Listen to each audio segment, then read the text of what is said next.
আরে সর্দার, আমরা নদীর কাছে চলে এসেছি। তুমি গিয়ে দেখো পানি ঠান্ডা আছে কিনা। উফ বাবা, যে গরম। ঠিক আছে সর্দার, আমি যাচ্ছি।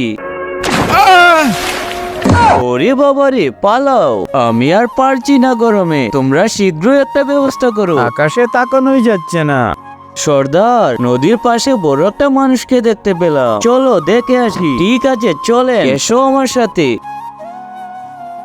এই দেখেন সর্দার, অনেক বড় একটা মানুষ। এ আমাদের জন্য বিপদ হতে পারে, ওকে জানে মেরে দাও। দাঁড়াও। আরে সর্দার, এ আমাদের অনেক উপকার করতে পারে, আর ওর কাছে অনেক ধরনের যন্ত্র আছে। ও তাই? এ বড় মানুষ, শোনো, তুমি শুনতে পাচ্ছ?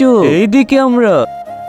আরে তোমরা কারা? এসব বাদ দাও, তুমি আমাদের উপকার করবে। আমাদের অনেক গরম লাগছে, তুমি আমাদের গরম দূর করে দাও। ঠিক আছে, আমি তোমাদের জন্য একটা ফ্যান বানিয়ে আনছি। তোমরা দাঁড়াও, তোমরা এখানেই থাকো। তার আগে যারা চ্যানেলকে সাবস্ক্রাইব করে দিবে, তাদের মা বাবা যেন অনেকদিন বেঁচে থাকে। আর যারা ভিডিওটিতে লাইক কমেন্ট করে দিবে, তাদের মনে আসা যেন পূরণ হয়ে যায়। কমেন্টে বলে যাও আই লাভ ইউ মা বাবা।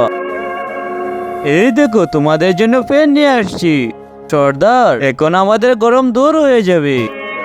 এই নাও, কাও এখন ঠান্ডা বাতাস। ও ও ও ও ও ও